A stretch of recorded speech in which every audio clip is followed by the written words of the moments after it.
Hey, ladies and gentlemen, welcome back to the channel. My name is KPZ. You're here on the home of the Slightly Above Average Ship Review. Got a match for you today on Warrior's Path. The domination match. We are in the Spanish Tier 7 cruiser Cataluna. I believe I just pronounced that correctly. Hooray for me. We're down tier. Cataluna paper ship didn't really exist. We're going to read about the history of the ship, and that may cover up some of the gameplay. I apologize in advance. All right, first from eu.namu.wiki, Project Ansaldo Heavy Cruiser, allegedly, is where the ship comes from. Design number 3, Crucero Acorazado, displays 3 triple barrel turrets. That is the photo used in the title card. I can't zoom it or anything, but that's what we're going off of. All right, looking at the Wikipedia, after the nationalists claimed victory in the Civil War, ties between Spain and the fascist regime in Italy built up momentum. Spain planned to study the latest advancements of global shipbuilding. The Ansaldo Company came up with 3 heavy cruiser projects from Spain, each with its own armament composition. So Project 3 or C is the Cataluna. Instantly, I thought it's just a copy of a ship already in the game. But when I switched over to Amalfi has 1934 design turrets. So basically, this is an Amalfi, but it has the turrets that are on Gorizia, which are from 1927. So that's how I would consider this ship. It's an Amalfi with Gorizia turrets and the burst fire capability. Now keep in mind, I don't really play cruisers, so sure, it may not exactly be Amalfi. I'm going to chalk that up to creative wargaming licensing rather than anything else. Certainly not my own inability to do research or give a fuck about cruisers. All right, we're going to hide behind this island because why not? This ship of the ships in the line so far has been very easy to have good games in. The first match I played in this thing was a tremendous match. Probably had like 2,800 base XP, 3 kills. Really just crushed it. And that was with no upgrades at all, which is why you did not see that video. In fact, I stopped recording right before I played the match. I did put screenshots of it up in my post section of my channel, but that match is not recorded, so there's no way to go back and watch it. All right, here we get a solo base cap. We've got some ships out here. I reloaded my armor piercing, hoping this cruiser would be broadside. It was not broadside. Chapayev, we're going to light him up anyway into the superstructure. Really nice hit there, and we're going to finish him off for the first blood kill, number 1. All right. I'm going to shoot at the main at some point, but I didn't. Wanted to make sure he was aiming elsewhere. I thought he was moving. He's actually not moving, so all this shit is really going to miss. There's another cruiser out there who I'm ignoring, but he did just hit me. But anyway, I'm going to conclude that this shit is fucking fruitless here, and I'm going to turn around and go back. It's not that I wasn't getting assistance from the blue team over here. It was not that at all. It was just that I was like, if I can't see them, I don't want to advance close enough to be the spotter, because then the cruiser with the battleship will just tear me up. So right now I was hoping that we would be able to perma-spot main, but we're not perma-spotting him. And so at some point I'm going to be like, you know what, discretion, better part of valor. Bravo is wide open. Let me go play the part of a destroyer, because there are no destroyers in this match, and go take care of Bravo. And then just look for targets of opportunity. So that's what I decided to do. Quick notes that I may not have touched on in other videos. If you said to me, describe 3 great things about Spanish cruisers, I would say, well, this burst fire capability gives you like an ambush tactic that you could use to great effect on, especially on wounded ships. I felt the armor piercing pen at range against other cruisers was pretty fantastic for the most part of their broadside. One more great thing, I guess. I guess they're fast in a straight line, but that's also a minus we're going to talk about in a minute. So minuses, all except for this ship, they've had terrible AA. That's a minus. The start-stop is really bad, and that ties into something else. I found the propulsion on these cruisers got knocked out really fucking easily. Like, breathe on it the wrong way and it gets knocked out. So, and they're very slow start-stop wise. Now, again, I haven't played cruisers in a while, so maybe that's just me not being used to the start-stop of cruisers, but I felt all that was a colossal minus. I guess maybe if you said another plus might be they're somewhat concealable. Another minus would be the torpedoes don't do a ton of damage. They don't. And they're rather short range at the lower tiers. So all that I'm sure is just a balancing tactic for the burst fire mechanism or the ready rack or whatever you want to call that.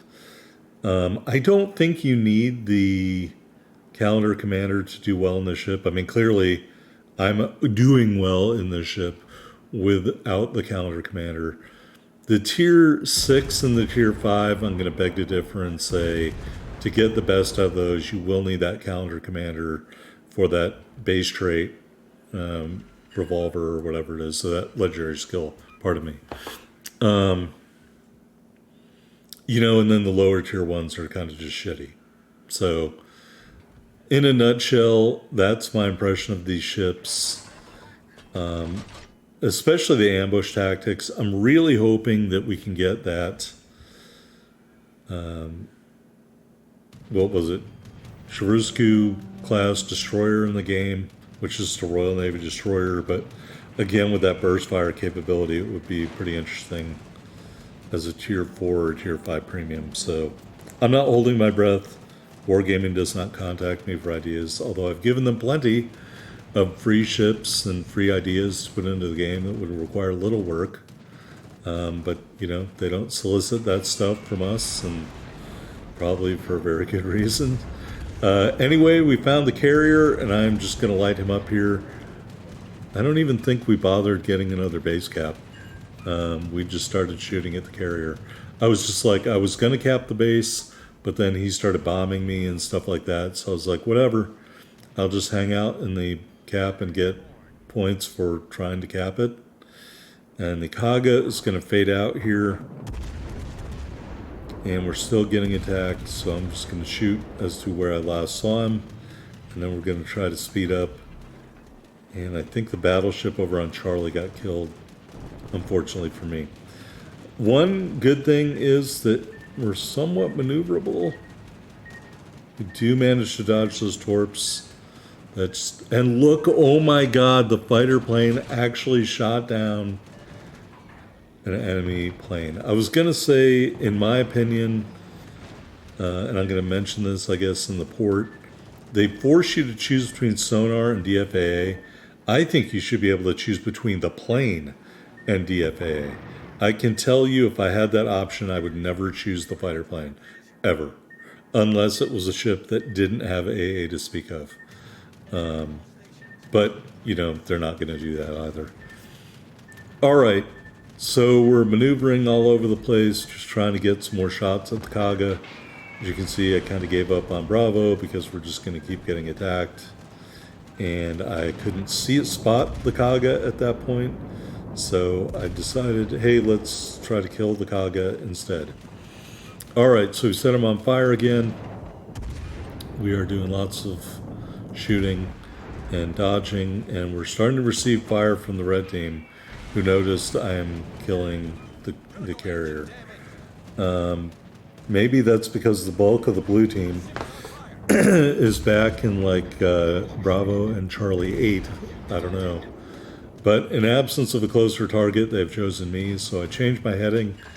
Unfortunately now, because the only ship over near Charlie is the carrier who's hiding, I'm going to attract fire from that side as well, as you can see right there.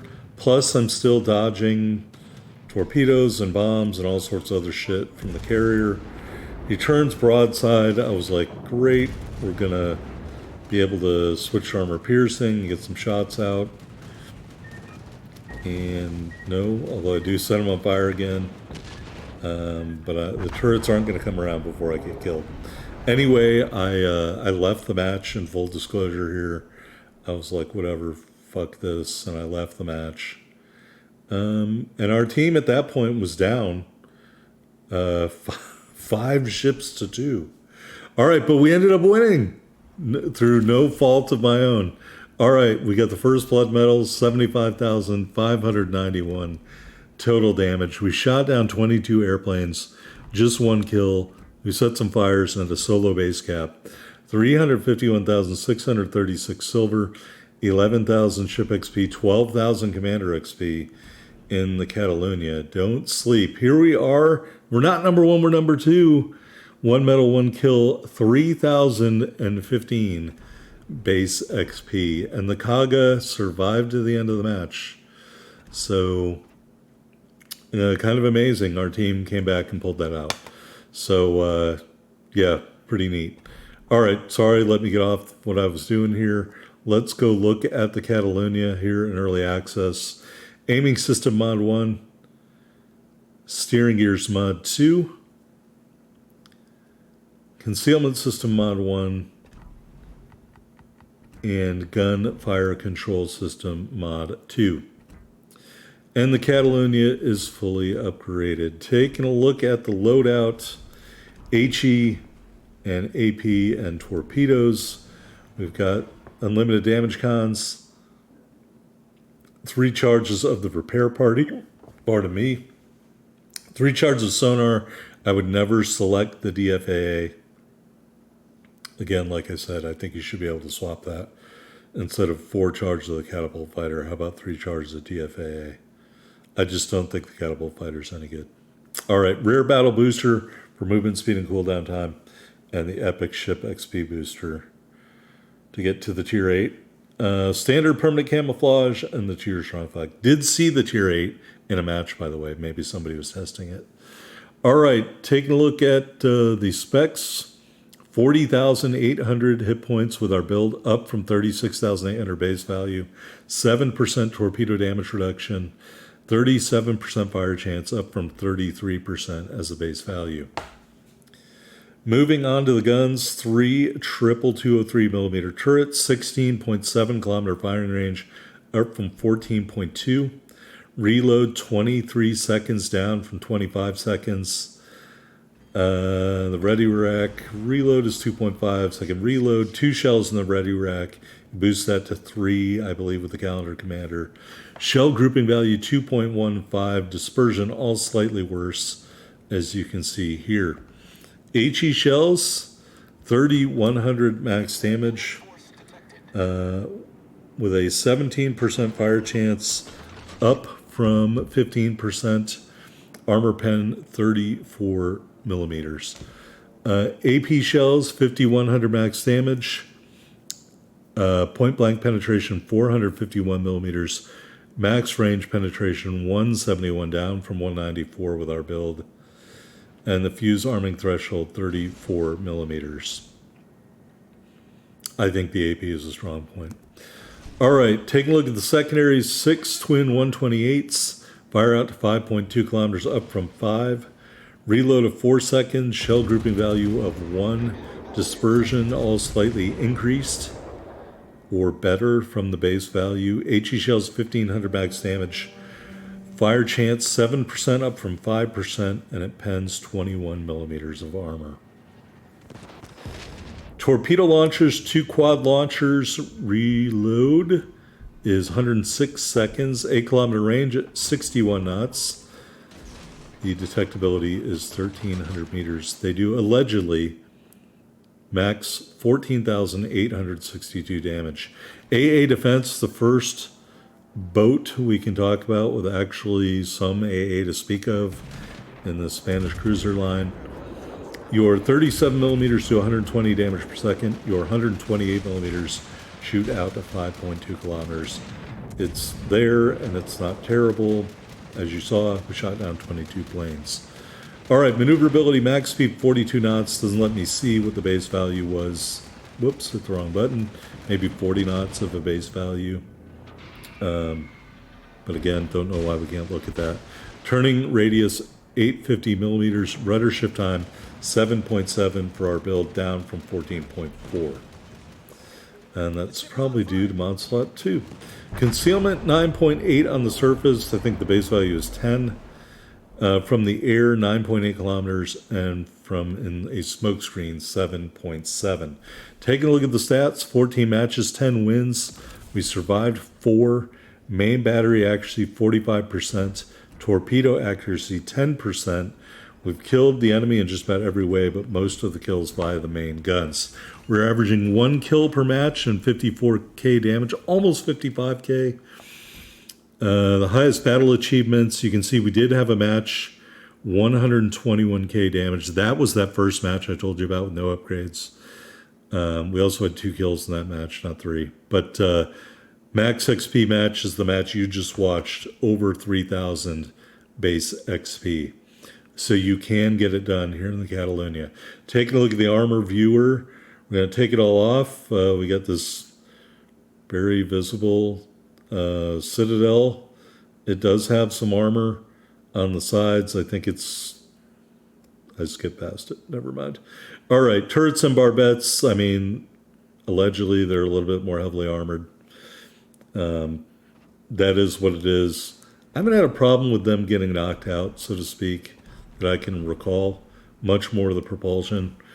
All right, here's that bow. Looks like 25 millimeters with a massive armor belt of 50 millimeters and that weird plate for some reason up in the front there. No clue. Casemate armor, that stuff just gets penned and catches on fire. You know that. And then everything else is just flammable material. So that is the armor profile of the Cataluna. All right, taking a look at our base commander, Castro Mendez Nunez. Same build that we've done for all the other ships in the ship line so far. Base trait, honor before ships, slight decrease in detectability, slight increase in movement speed. Mikawa, a decrease in detectability. Karl von Mueller, an increase in cruiser speed. Burn It Down XXL, plus 2% fire chance. Look at Me Now, minus 6% detectability. Velocious, plus 4% movement speed. And Reaching Out XXL, plus 2% main battery range. I think you can see why I chose those. I could see going steer clear here just for better rudder shift. I don't think you need it though. Fully packed is what we've been rolling out with, but I wouldn't blame you if you used Unstoppable, as I found, again, the propulsion does get knocked out pretty frequently in this entire ship line. Also, for this ship only, I could see using No Fly Zone if you wanted to, because it does have some AA to speak of, but I wouldn't recommend that for the other ships. Anyway, that is the Cataluna, ladies and gentlemen. Hope you enjoyed the video.